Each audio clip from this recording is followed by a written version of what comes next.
When you're doing your shows, you have new material that you're working on. That's maybe whatever the latest thing has come out. And then I've seen you at times do requests. Are there any bits people want to hear? I know, man. I'm like a singer. I'm the Neil Diamond of comedy. People are yelling stuff out at me. I'm like, all right, here you go. Sweet. Okay, so much for Caroline. When you do that kind of stuff, of course, you're not going to worry about not remembering what the bit is, because you're young.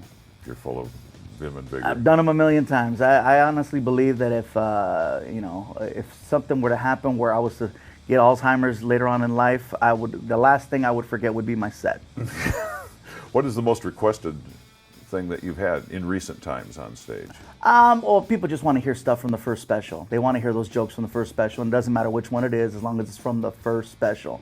I've done about 6 specials now, but it's all about, hey, is he going to do the stuff from the first one? I'm like, all right. And in the beginning, it was annoying, because it's like, as comics, you want to have new stuff. You want people to know you for your new stuff. You're trying to top the stuff that you did before. And it really bothered me in the beginning, and I'm like, I tried it one night. Somebody yelled it out. I said, fine. And I did it, and the crowd went ballistic. And so now what I do is when I come out on stage, I tell the crowd, listen, guys, I'm going to give you guys a brand new hour. Yes. Once that hour's up, if you guys want to keep going and you want to hear old stuff, I'll do whatever you guys want to do. And what's cool is they let me do my hour without stepping on me. Whereas in the beginning, they'd start yelling out those jokes. And now when I tell them, I'm going to give you what you want at the end. That has to feel good, both for the power it gives you, but also that the audience is part of your family and they're playing along with what's going on. And once we get to the end, that's when the show's technically over, but he's still going. I love it. I'll unplug the clock. It'll turn into wrestling. Wrestling. Yeah. That's a subject for another bit we'll have to do. You got a gig coming up. July 17th, 2 days after my birthday. Whoa. FYI. I have to sing. I love gifts. Do you still eat cake? I do eat cake. I just don't eat the whole thing anymore. Now when I'll do cupcakes or a little shortcake or just little pieces. I don't go for broke anymore. Well, I'm really jazzed, and you're going to have a lot of people at your first show at Pacific Amphitheater. First show at the Pacific Amphitheater. Beautiful outdoor venues we've got here. You've played a lot of big shows. Yeah, and you were at the Gibson Amphitheater. Yes. The very first time I got to play it before they turned it into Harry Potter land. Yeah.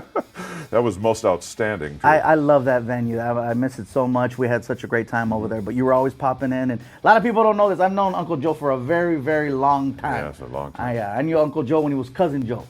and he's like, Cousin Joe ain't cutting it no more. I got some grays. I got to go Uncle Joe. In about 5 more years, he's going to be Grandpa Joe. So. Whoa, that's the end of this conversation. Thank you very much. Brought to you by California Car Cover. But yeah, I want to thank you for that. You've always been real nice to me. Even before I had any of the success going on, you were just really, really cool and friendly. And even when that whole thing with Carlin, there's a cool picture, you guys. You got to Google it. It's online. Picture of George Carlin and myself, and we're smiling, we're embracing. We're like, hey, I'm here with an idol, one of my idols. And in the background, you see Uncle Joe giving this look like, what the hell is this about? And the look on his face is like someone put dog turd right underneath his nose. It's just, if ever there was a Photoshop being called for it. It was funny because I could have cropped it. I could have cropped it out, but I'm like, no, that just adds to the picture.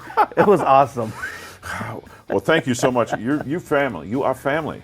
And so many people listening, when people come up and recite your entire routines to me, I grade them on how well they're doing like that, but you've affected a lot of people, and it's been a real pleasure. Thank you, Uncle Joe. Gabriel Iglesias. Coming to you from the Uncle Joe's garage on the 19th floor. California Car Cover.